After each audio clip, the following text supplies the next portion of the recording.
Hey, everybody, welcome back to our live stream for August. If you are in DC, it is hot and humid. And I am Liz Scott. I serve as the CEO here, and I am joined by my colleague and friend, Swafia Ames, who is a member of our executive leadership team. So, hot, steamy, gross outside. Can you believe we're already in August? No, I'm so sad. I can't believe it. Where did the summer go? I know. So I know you're a huge music and song lover. I'm wondering, and only you, I would only ask you this opening question because everybody else would be like, I have no idea, but I know you have an idea. So if summer had a theme song for you this year, what would it be? Oh, wow. Oh, I love this question. Okay, so hands down, and you probably know this. Um, we've been all over the world this summer, hanging out, going to concerts, seeing family. So the theme song for the Ames family this summer is by Damian Marley, where my reggae fans at, Living It Up. Like we have had a good time. I'm ready to hibernate. I'm not going anywhere. I'm not going anywhere until the fall of 2027. No, that's a lie, but okay. That's a lot, but okay. Damian Marley was actually one of the first concerts that I ever went to as a teenager. And Seriously? yeah, somebody had free tickets, and I shamefully did not know who Damian Marley was. And I got there and I was like, oh my gosh, it was Amazing. amazing. I still remember the Amazing. concert to this day. I was probably 16 at the time. So, Yeah, he's amazing. Got the chance to see him last summer. oh, Sounds amazing live, and he has such a great yeah, catalog. So good awesome. times.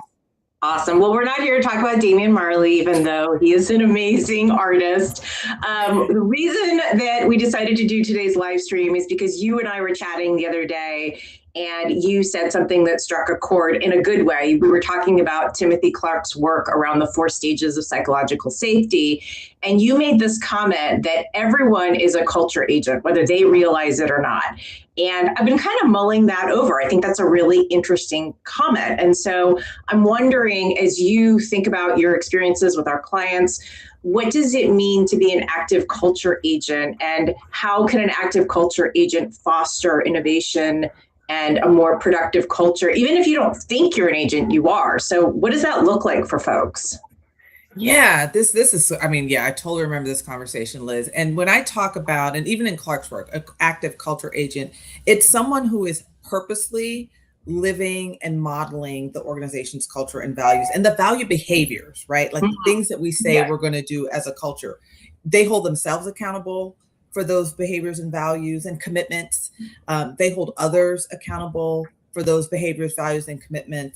Um, and this really can manifest in any number of ways. Like, let's say, for example, your organization's like, we're committed to, learning and growing of our staff. It's a pillar where it's important. So as a leader, I am giving my team members time to Yeah. go and do that training and development and participate in growth opportunities. I'm assigning them stretch assignments. I want you on this project. Come to this conference with me. Read this book, right? And then as a staff member, because it's just not all on the leaders, right? Like I am supporting my peers and colleagues. Oh, you're going to a conference, Liz? I got your back. Liz, you're going on sabbatical to write a book. I got you. I will be your interim for 3 months.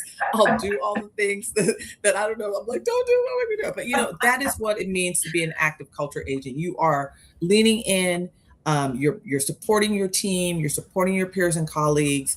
And just to be clear, just passive culture agents aren't always contributing in a negative way. Like they're doing good things too. But I think that intentionality around, hey, we're all following these commitments, we're all working together, just creates more productivity and innovation in workplaces. So, definitely be thoughtful, definitely be intentional about it and lean in. I love that. And if I think about Clark's work, and keep me honest here, I'm trying to remember the 4 stages that he talks about, but there's Yeah. inclusion safety, learner safety, contributor safety, and challenger safety. Yep. Right. So Yep. and I think that inclusion safety is stage one and learner safety is stage two. Yep. Um, if I'm a leader and I'm interested in moving from stage one to stage two, what are some small things that I could do or behaviors that I could adopt that would help me do that? Yeah, this is so important. And, in Clark's work, it's all very sequential. And so when you think about that inclusion safety, that's the foundation, right? That is just, it's all about belonging. And it really just says that we're operating on the premise that as a human, that I need to be accepted. And that need for acceptance really precedes just the need to be heard. Like, I got to know that you know who I am. Like, I'm a human, I'm a Yeah. person, that I bring value to the team. And so if we think about maybe a new team member, that's joining the team, right? Maybe from the outside or maybe transitioning to a new team, how are we actively building a rapport with that individual? Do they get invited to that impromptu get together, lunch, whatever folks are doing? Do I know the long running joke? Right, Mm. that you get on a team meeting and everybody's laughing. You're like, oh yeah, remember that? And we're like, okay, well, I don't know what everybody's talking about. It sounds fun, Yeah. right? So, is there an active and intentional building of that familiarity with them? Because we sometimes forget that we've had the gift of time with everyone else, and the things that we know maybe about what I know about your family or your niece and nephews and where they are in their sort of school journeys. I may not know that coming into a new situation. And so once we have that foundation, learner safety can follow, right? And that's all about growth and innovation, right? Can I actively build new skills, ask questions, and evolve my career journey without getting like the frustration of the side eye, like, don't they know this is not how we do this? So if Mm. we keep with that new team member example, it's all about stepping into a new role or responsibility. And you don't have the historical knowledge. So how do you fill those gaps, right? Can I ask questions? Can I seek clarity? Can I exchange ideas without criticism or frustration, right? Am I Yeah. allowed the time that I need as whether a new team member to an organization or new to a role to bridge those gaps, learn the technology? And at Briar Strategies, we've got a million platforms. Like, can I learn all the different platforms that y'all have so I can be active on Slack and active in Calendly and all these different tools that we use? And so that's the little thing that you can do, is just sort of creating those environments for people to feel included and welcomed. And what are the steps that we do to do that? I gave you some. And then when we talk about learner safety, how are you allowing people to grow and evolve in their roles and share ideas and be able to innovate? Yeah, that really resonates for me. We've recently onboarded a new employee, and one of the things that I always think about is, for a sense of belonging, people have to feel valued, they have to feel trusted, they have to feel like they're a part of that team. And Yeah. onboarding is not just that, oh, welcome, it's your first day, here's a bunch of forms to fill out. Like, Fire hose. yeah, like, you're still onboarding 6 months in. You're still like trying to figure things out and connect with folks. And you're right, newer folks don't have that gift of time. And so getting them integrated into the team is really important. Mhm. So I love practical examples, and I know our listeners do too. So if can you give us a real life example? Is there a leader or a board or somebody that you've worked with that you've seen kind of move from passively absorbing culture to really actively authoring it and making changes? What did you see them do? What was the trigger moment? Any thoughts around that? Yeah, so this one client comes to mind. The trigger moment was, unfortunately, I wouldn't call it a full crisis, but loss of key talent. And that key talent had the courage to share some critical feedback in that exit interview that sort of cited some of the challenges that they were experiencing and trying to be innovative and sort of learn and grow and challenge some of the norms, the long-standing norms in the organization. And it just so happened that came right on the heels of an employee engagement survey that also really sort of aligned Interesting. with Okay.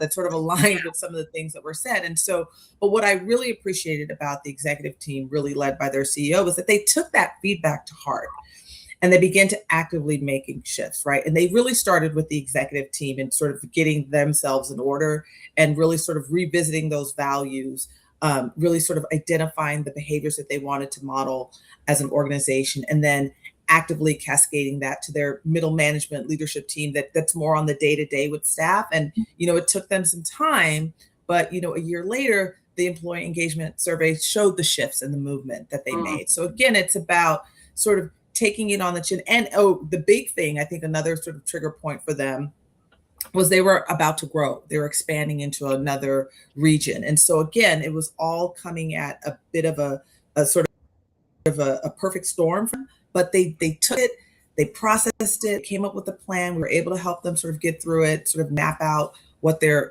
culture shifts were going to be. And like I said, a year later, the employee engagement data shows that they made the right shifts. They made the right choices and the shifts are happening. That's really powerful. And what I love about what you just said, two big things. One is that culture really is behavior in action. And so it's about defining culture. It's about defining those behaviors, holding people accountable.